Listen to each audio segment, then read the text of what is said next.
इस झोंपड़ी में मेरी बीवी रहती है, हम दोनों बहुत खुशी खुशी रहते हैं। मेरी बीवी मुझसे बेइंतहा प्यार करती है, लेकिन हम गरीब इंसान हैं। इसी गांव से थोड़ी दूरी पर एक दूसरा गांव है, उस गांव से एक आदमी आता है, ताकतवर है, हैंडसम है, खूबसूरत है, ताकतवर है। और वो जैसे ही आता है वो सीधे मेरी झोंपड़ी में घुसता है, मुझे कान पकड़ के बाहर निकाल देता है। मेरी बीवी बड़ी खूबसूरत है, उसके बाद वो मुझे बाहर बिठा देता है और मेरी बीवी के साथ ज़बरदस्ती ज़िना करता है। मेरी बीवी के न चाहने के बावजूद भी वो उसको मजबूर कर देता है और वो उसके साथ ज़िना करता है। हज़रत उमर फ़ारूक ने पूछा, अच्छा इतनी बड़ी बात क्या? अच्छा ये बताओ क्या वो अभी है? कहा नहीं। तो आया और चला गया। मैं कुछ भी नहीं कर पाता हूँ, अपनी बीवी की कोई मदद नहीं कर पाता।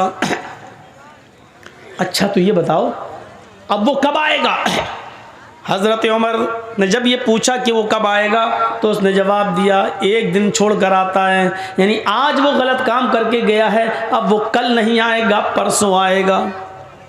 हज़रत उमर फ़ारूक ने कहा ठीक है, परसों मैं आऊँगा और तुम्हारी मदद करूँगा। उसने कहा तू खुद परेशान है, अपनी मदद तो कर नहीं पा रहा, मेरी मदद क्या करेगा? अरे जा यार, तू तो कह रहा था मैं परेशान हूँ। कहा मैं परेशान हूँ, मैं भी परेशान हूँ। परेशान ना होता तो मैं रात में क्यों निकलता, लेकिन मेरी परेशानी इतनी बड़ी है कि आए मेरे भाई, हज़रत उमर कहते हैं, आए मेरे भाई, जब तू खुद परेशान है तो मेरी परेशानी को तू कैसे दूर करेगा? लेकिन मैं तेरी परसों मदद करूँगा। उसने कहा अच्छा जाओ ठीक है कर लेना। वो सोचने लगा ऐसी तसल्ली देने वाले सभी आते हैं, ये भी तसल्ली दे रहा है। हज़रत उमर ने जाते जाते उससे कह दिया, हाँ सुनो, परसों में आऊँगा, अपनी बीवी से कह देना खाना बनाकर तैयार रखे। कहने लगा अरे जा यार, खाने से इसका क्या ताल्लुक़ है? तू मदद करने आएगा कि खाना खाने आएगा? हज़रत उमर ने कहा देखो मैं जो कह रहा हूँ वो करना, खाना बना कर तैयार रखे। और दूसरी बात, जब वो आदमी तेरे घर में घुसे तो अपनी बीवी से ये कह देना कि आज सब कुछ रजामंदी जाहिर कर दे, यानी उसके सामने आज वो जिद न करे, बल्कि ये कहे कि ठीक है तुम तो हमसे रोज़ मिलने आते ही हो, अब हमारे और तुम्हारे दरमियान तो कोई चीज़ रह नहीं गई है, अब तुम्हें जब आना ही है तो हम दिल खोल कर तुमसे मिलना चाहते हैं, लेकिन अंधेरे में मिलेंगे, उजाले में नहीं, इसलिए चिराग बुझा दो। अच्छा नहीं लगता तुम्हारी बीवी ये बोले उससे कि मुझे अच्छा नहीं लगता जब तुम मुझसे हम बिस्तरी करते हो, जिना करते हो, तो मुझे अपने पति के अलावा दूसरे का चेहरा दिखता है तो फिर मैं सपोर्ट नहीं कर पाती हूँ, अंधेरा रहेगा तो मैं तुम्हें सपोर्ट करूँगी। और ये कहकर वो चिराग बुझा दे, बकिया काम मैं संभाल लूँगा। अब वो सोचने लगा क्या ये संभालेगा अंधेरे में, है? वो दुनिया भर की बातें सोचने लगा, लेकिन उसने सोचा चलो। हज़रत उमर फ़ारूक वक्त से पहले आ गए, दूसरे एक दिन छोड़कर दूसरे दिन देखा झोंपड़ी के बाहर वो आदमी टहल रहा है। हज़रत उमर फ़ारूक ने कहा ठीक है मैं आ गया हूँ तुम्हारी मदद है। उसको पता ही नहीं कि क्या करेंगे, झोंपड़ी के पीछे छिप जाते हैं और उस आदमी से कहते हैं कि तुम अपनी बीवी के पास जाओ, वो आएगा तो तुम्हें खुद ही कान पकड़ के बाहर निकालेगा। वो आदमी अपनी बीवी के पास चला जाता है, रात थोड़ी और अंधेरी होती है। हज़रत उमर थोड़ी दूर से ये मंजर देख रहे हैं। थोड़ी देर के बाद वो एक आदमी को आते हुए देखते हैं, लेकिन शक्ल नहीं समझ में आती है कि कौन है, अंधेरे की वजह से। वो आदमी आता है और सीधे झोंपड़ी में घुस जाता है और उस आदमी को यानी उसके शौहर को झोंपड़ी से निकाल के बाहर कर देता है। चलो, और वहीं चला गया। सारे काम समझा चुके थे। बीवी बोली ठीक है भाई, अब तुम तो आते ही हो हमारे पास, अब ज़िद करने से क्या फ़ायदा, हमें भी कोई फ़ायदा मिलेगा नहीं, हम भी ज़िंदगी के मज़े लेना चाहते हैं। एक काम करो, जब तुम हमारे साथ मिलते हो रोशनी में, तुम्हारा चेहरा जब आता है तो पति की जगह जब मैं तुम्हें देखती हूँ तो मैं डर जाती हूँ। एक काम करो, चिराग बुझा दो और उसके बाद हमसे मिलो, फिर देखो हम तुम्हें कितना खुश करते हैं। उसने कहा चलो, अब अपने आप ही तैयार हो गई है।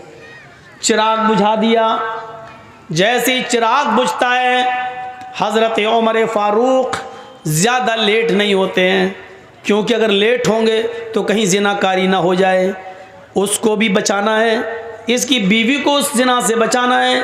जैसे ही चिराग बुझता है, हज़रत उमर झोंपड़ी के अंदर घुस जाते हैं। अब डर था, झोंपड़ी के अंदर घुसने के बाद ये डर था कि मैं अपनी तलवार चलाऊं तो अंधेरे की वजह से कहीं तलवार खता न कर जाए, जिनाकार के बजाय कहीं उस आदमी की बीवी की गर्दन पर तलवार न चल जाए। इसलिए उस आवाज़ की तरफ जाना था जो मर्द की आवाज़ हो। हज़रत उमर ने कहा, कौन? वो समझा कि इसका शौहर आ गया, वो समझा कि इसका शौहर आ गया। अभी तो चिराग बुझा, अभी तो कुछ हुआ ही नहीं, तू अंदर घुस गया। हज़रत उमर ने फौरन उस आवाज़ की तरफ लपके, समझ गए कि आवाज़ कहाँ से आ रही है। फौरन लपके और उसके बड़े बड़े बाल जो थे, जैसे ही उसके सर को पकड़ा तो उसके बड़े बड़े बाल हज़रत उमर फारूक के हाथ में आ गए। अब बड़े बाल से फिर शक में पड़ गए, कहीं ये उस औरत के बाल तो नहीं है, क्योंकि आदमी के भी बाल बड़े थे। तो अब ये डर पैदा हुआ कि कहीं ये बाल मरोड़ा उसको, अब उसकी मुंह से फिर निकलवाना चाह रहे हैं कुछ बात। उसने कहा, अबे क्या कर रहा, अबे क्या कर रहा? समझ गए कि ये मर्द ही है, आदमी ही है। हज़रत उमर फारूक ने फौरन तलवार उसकी गर्दन के ऊपर चला दी और उसको कत्ल कर दिया। गर्दन एक तरफ पड़ी हुई है और धड़ एक तरफ पड़ा हुआ है। और जल्दी कहा, मेरी बहन जल्दी से चिराग जलाओ। चिराग जलाया, चिराग जैसी जला, रोशनी हुई, गर्दन एक तरफ देखी, धड़ एक तरफ देखा, नजरें आसमान पे डालते हज़रत उमर और कहते हैं, अल्हम्दुलिल्लाहि रब्बिल आलमीन। मेरी बहन खाना बना कर रखा था कि नहीं? उसने कहा, जी भाई खाना है। फरमाया, जल्दी लाओ। खाना दस्तरखान पर लग जाता है, उस आदमी की खोपड़ी पड़ी हुई है, खून पड़ा हुआ है, और वहीं पर बैठकर हज़रत उमर पेट भर के खाना खाते हैं, पेट भर के खाना खाते हैं। वो आदमी बार बार देख रहा है, लाश के पास बैठ के खाना खा रहा है। और जब खाना खा चुके तो चलने लगे। उस आदमी ने पीछे से पकड़ा, भैया कहाँ जा रहे हो? कहा, जा रहा हूँ अपने घर। ये लाश? का लाश क्या, उसका तो काम हो गया।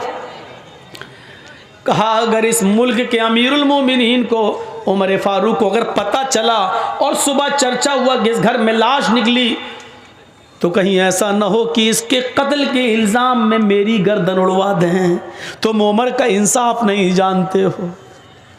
हज़रत उमर मुस्कुराते हैं और कहते हैं, तुम्हें डरने की ज़रूरत नहीं है। कल सुबह मेरे ही दरबार खिलाफत से कुछ लोग आएंगे, अभी आएंगे थोड़ी देर के बाद, और इसकी डेड बॉडी को उठाकर ले जाएंगे। उसको सीने हीने के बाद जाकर कब्र में दफन कर देंगे। तुम्हें कुछ करने की ज़रूरत नहीं है। हैं भैया, तुम हो कौन? कहा, मैं ही अमीरुल मोमिनीन हूँ, मैं उमर हूँ, और मैं उस दिन तुम्हारी दास्तान सुनने के बाद बहुत परेशान हुआ। बस ठीक है, मैं जा रहा हूँ। उसने कहा, अमीरुल मोमिनीन, 2-3 सवालों के क्या आप मुझे जवाब देना पसंद करेंगे? फरमाया, बताओ क्या है, बताओ क्या है। उसने कहा, अमीरुल मोमिनीन, इतना बताइए कि आपने खाना बनाने के लिए क्यों कहा था परसों कि खाना बनाकर तैयार रखना? इस कत्ल से खाने का क्या ताल्लुक था? अमीरुल मोमिनीन, चिराग बुझाने के लिए आपने क्यों कहा था? क्योंकि अंधेरे में तो डर था कि कहीं तलवार मेरी बीवी की गर्दन पे न चल जाए। रोशनी में तो आप कत्ल और अच्छा कर सकते थे, लेकिन आपने रोशनी के बजाय अंधेरे में कत्ल करना गवारा किया है। आपने अंधेरा क्यों पसंद किया है? जबकि रोशनी में आप किसी को अच्छी तरीके से मार सकते थे, लेकिन रोशनी के बजाय आपने अंधेरे में कत्ल किया।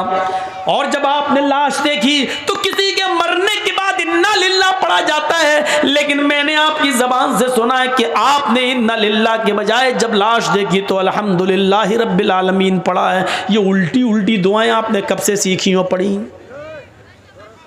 उसने हज़रत उमर का जवाब सुनो, क्या जवाब था। हज़रत उमर फरमाते हैं, आए मेरे भाई, जब तूने मुझे अपनी दास्तान सुनाई और तूने कहा कि मैं भूखा हूं, खाना नहीं खाता, इसलिए कि मैं अपनी बीवी की मदद नहीं कर सकता। जब तक मैं अपनी बीवी को जुल्म से बचा न लूं, मैं खाना नहीं खाऊंगा। जब तूने मुझसे ये बात कही तो उस वक्त मैंने दिल में सोचा, उमर तू कितना बदनसीब है, तू कितना मतलब परस्त है। तेरे खिलाफत के ज़माने में, तेरे दरबारी खिलाफत में, तेरे दौरे खिलाफत में एक गरीब आदमी की बीवी के ऊपर जुल्म हो रहा है और तू बिस्तर पर चादर ओढ़ के सोता रहता है। कल कयामत के दिन तुझे जवाब देना होगा।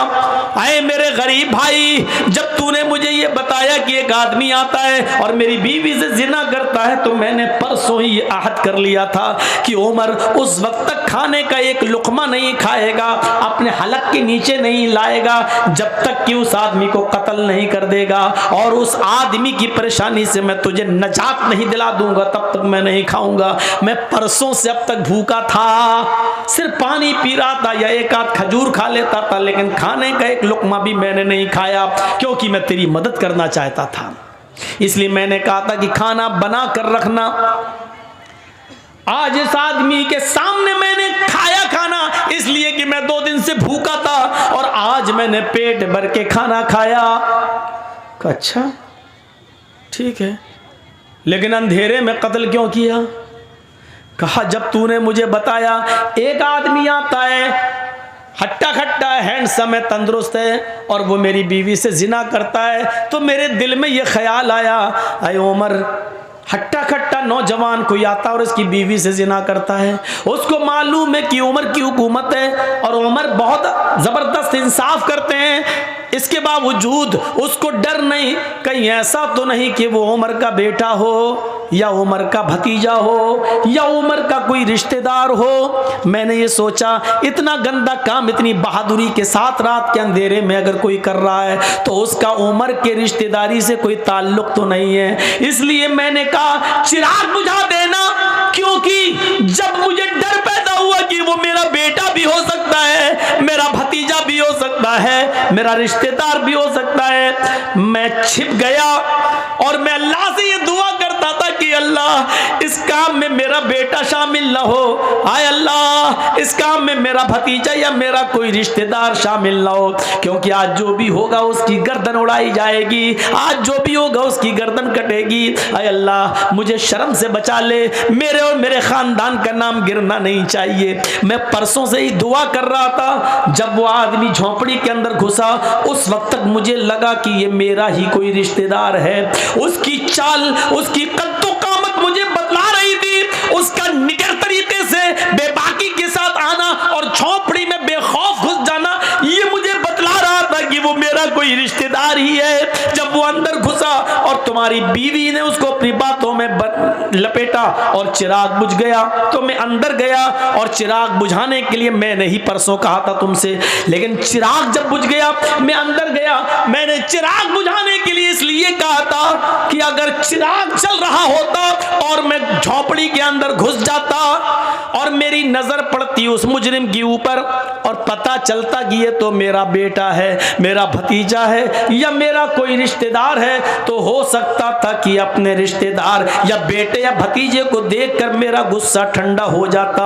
और फिर मैं अपनी तलवार उसकी गर्दन पर न चलाता और तुम्हें बुलाकर रजामंदी का इजहार करता, ले दे के मामला बनाने की कोशिश करता और ये कहता कि कुछ मान ले ले और मामले को यहीं खत्म कर दे। हो सकता था अगर मेरा रिश्तेदार होता तो मैं तुम्हें मनाता, शायद मेरी तलवार न चलती, मेरा गुस्सा ठंडा हो जाता, इसलिए मैंने चिराग बुझाने का हुक्म दिया था ताकि जब मैं तलवार चलाऊं तो मुझे यह पता ना हो कि मैं तलवार अपने बेटे, भतीजे या रिश्तेदार पर चला रहा हूं या किसी गैर पर। फिर मैंने तलवार चलाई, अल्लाह की कसम उस वक्त तक भी मुझे यकीन नहीं था कि मेरी तलवार किस पे चल रही है, मैं यही समझ रहा था ये कोई मेरा रिश्तेदार ही होगा। मैंने अपनी तलवार उसकी गर्दन पे चलाई, जब तलवार से उसकी गर्दन कट के जमीन पे गिरी तो मैंने कहा चिराग चलाओ, क्योंकि मुझे ये देखना था कि ये कोई मेरा बेटा, मेरा भतीजा या मेरे गांव का रिश्तेदार तो नहीं है। जब चिराग तुम्हारी बीवी ने जलाया और जब मैंने उसकी शक्ल देखी तो आसमान पर नजरें डाली, मैंने अल्लाह का शुक्र अदा किया, अल्हम्दुलिल्लाह रब्बिल आलमीन। हाय अल्लाह, जिस आदमी को मैंने कत्ल किया और जो आदमी जिना करने आता था इसकी बीवी से, ना वो मेरा बेटा है, ना मेरा भतीजा है, ना वो कोई मेरा रिश्तेदार है। ये काम भी एक यहूदी ही कर रहा था, यहूदी की बीवी के साथ। मरने वाले में कोई मुसलमान नहीं है, कोई रिश्तेदार नहीं है। इस पर मैंने अल्लाह ताला का शुक्र अदा किया और इसलिए मैंने अल्हम्दुलिल्लाह कहा, इन्ना लिल्लाह नहीं कहा। तो मेरे भाइयों, इस तरीके से अदल और इंसाफ करते थे। चूँकि उसकी बीवी मजबूर थी, वो जिना नहीं करवाना चाहती थी, सिर्फ आदमी की गलती थी, इसलिए हज़रत उमर ने आदमी को कत्ल किया। हज़रत उमर के फैसले इसी किस्म के हुआ करते थे कि वो किसी को शिकायत का मौका नहीं दिया करते थे, बल्कि अपने ऊपर, हाँ यकीन नहीं आता है तो सुनिए हज़रत उमर का एक फैसला। एक उमर फारूक के मुल्क शाम के अंदर एक यहूदी बच्चा था, छोटा सा बच्चा, तब 13-14 साल उसकी उम्र थी। घोड़ा दौड़ाने में बड़ा माहिर था। उसी बस्ती के अंदर आमर इब्न आस थे। हजरत आमर इब्न आस को गवर्नर बनाकर भेजा गया था। आमर इब्न आस के बेटे ने कहा कि कोई घोड़ा मुझसे आगे और तेज दौड़ा कर दिखलाए। उस बच्चे ने चैलेंज कबूल कर लिया कि मैं आपसे अच्छा घोड़ा दौड़ा लेता हूँ। आमर इब्न आस के बेटे ने कहा चाओ दौड़ाओ। दोनों अपने अपने घोड़े को दौड़ाने लगे। घोड़ा बच्चे का, यहूदी बच्चे का घोड़ा आगे निकल जाता है, आमर इब्न आस के बेटे का घोड़ा पीछे रह जाता है। अब आमर इब्न आस के बेटे को गुस्सा आया, मैं गवर्नर का बेटा और ये यहूदी का बच्चा आगे निकल गया मुझे पीछे करके। जब घोड़े पे से उतरता है आमर इब्न आस का बेटा, तो उसने उस यहूदी बच्चे को एक जोरदार थप्पड़ मार दिया चेहरे पर। उस यहूदी बच्चे ने कहा आपने मुझे बिना गलती के मारा है, जब शर्त थी तुम निकलो या मैं आगे निकलूं, जब मैं आगे निकल गया तो आपने मुझे बगैर गलती के कैसे मार दिया है। मैं आपकी शिकायत आमर इब्न आस से करूंगा, इस मुल्क के शाम के गवर्नर से करूंगा बस। और सुनो इधर देखो, जब उसने ये कहा कि मैं आपकी शिकायत गवर्नर से करूंगा यहूदी बच्चे ने, तो आमर इब्न आस का बेटा क्या बोला, हाँ जा जा जा कर लेना मेरे बाप से शिकायत। आमर इब्न आस तो मेरा बाप है, जिस गवर्नर से तू शिकायत करने जा रहा है ना वो तो मेरा बाप है, मेरा कोई कुछ नहीं कर पाएगा, मैं इस शहर के गवर्नर का बेटा हूँ। वो यहूदी बच्चा चुप हो गया। जब तुम गवर्नर के बेटे हो तो तुम्हारा कौन क्या कर लेगा।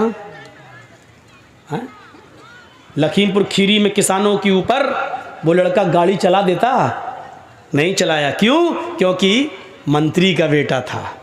जब उसको इस बात का तकब्बुर है कि मैं मंत्री का बेटा हूं, मेरा कोई कुछ नहीं कर पाएगा, तभी तो उसने गाड़ी चलाई। यही ये आमर इब्न आस का बेटा खामोश हो गया। उसने कहा ठीक है। 1 महीने के बाद हज़रत उमर मुल्क शाम पहुँचे।